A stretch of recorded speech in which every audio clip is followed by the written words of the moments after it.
दर्शकवृन्द, आज हामी चर्चा गर्दैछौँ कस्तो व्यक्तिले ल्वाङ खाने, कस्तो व्यक्तिले नखाने र कति मात्रामा खाने भन्ने बारेमा। ल्वाङ एउटा यस्तो चिज हो जसले हाम्रो खानालाई स्वादिलो त बनाउँदछ नै, र यसले हाम्रो स्वास्थ्यमा पनि निकै महत्त्वपूर्ण भूमिका खेल्दछ। ल्वाङले हाम्रो शरीरलाई एउटा मात्र नभएर अनेकौं फाइदा प्रदान गर्दछ।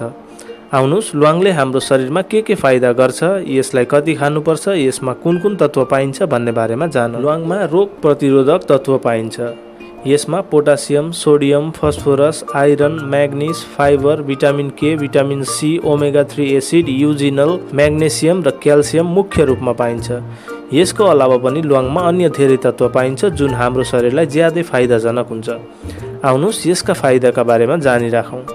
दर्शकवृन्द, ल्वाङमा युजिनल तत्त्व पाइन्छ। यदि तपाईँको दाँत दुख्छ वा दाँतको समस्याबाट पीडित हुनुहुन्छ भने, अथवा दाँत सम्बन्धी कुनै पनि समस्या छ भने, वा तपाईँको दाँतमा किरा लागेको छ भने ल्वाङ तपाईँलाई धेरै फाइदाजनक हुन्छ।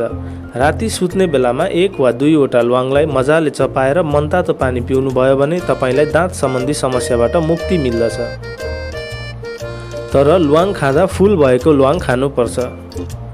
त्यस्तै तपाईँको पेट दुखाइ वा टाउको दुखाइको समस्याबाट पीडित हुनुहुन्छ भने ल्वाङको सेवन तपाईँलाई प्रभावकारी बन्दछ। त्यस्तै तपाईँको पाचन प्रक्रिया राम्रो छैन वा जति पोसिलो खाना खाए पनि तपाईँको शरीरमा लाग्दैन भने पनि तपाईँ ल्वाङको सेवन गर्नुहोस्, यसले तपाईँलाई फाइदा गर्दछ।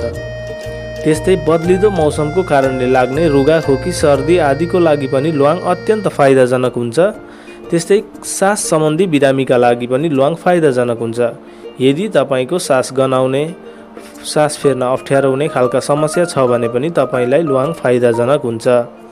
त्यस्तै हात, गोडा, कुइना, घुँडा आदि दुख्ने समस्या छ भने त्यस समस्यालाई निर्मूल गर्न पनि ल्वाङले महत्त्वपूर्ण भूमिका खेल्दछ। तपाईँको अनुहारमा पिम्पल्सको दाग छ वा ज्यादा मात्रामा पिम्पल्स छ भने पनि ल्वाङले तपाईँलाई त्यस दाग धब्बाबाट मुक्ति दिलाउन मद्दत गर्दछ। ल्वाङमा एन्टिसेप्टिक तत्त्व पाइन्छ। यसले हाम्रो छाला वा अनुहारमा भएको दाग धब्बा आदिलाई हटाउन मद्दत गर्दछ। ल्वाङलाई पिसेर मुल्तानी मिट्टी पाउडरसँग मिक्स गरेर पिम्पल्सको दागमा लगाउने गर्नुभयो भने त्यस दागबाट तपाईँलाई सजिलै छुटकारा मिल्न सक्दछ। अब लागौँ ल्वाङ कसले खानु हुँदैन भन्ने विषयतर्फ।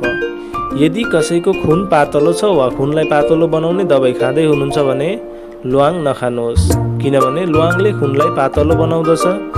यदि तपाईँलाई कुनै सर्जरी गर्नुपर्ने छ भने पनि ल्वाङको सेवन नगर्नुहोस्, वा अपरेसन गरिसक्ने बित्तिकै ल्वाङको सेवन नगर्नुहोस्। जसको ब्लडमा ग्लुकोजको मात्रा कम छ त्यस्ता व्यक्तिले पनि ल्वाङको सेवन नगर्नुहोस्, र जसलाई ल्वाङबाट एलर्जी छ त्यस्ता व्यक्तिले पनि ल्वाङको सेवन नगरेकै राम्रो हुन्छ।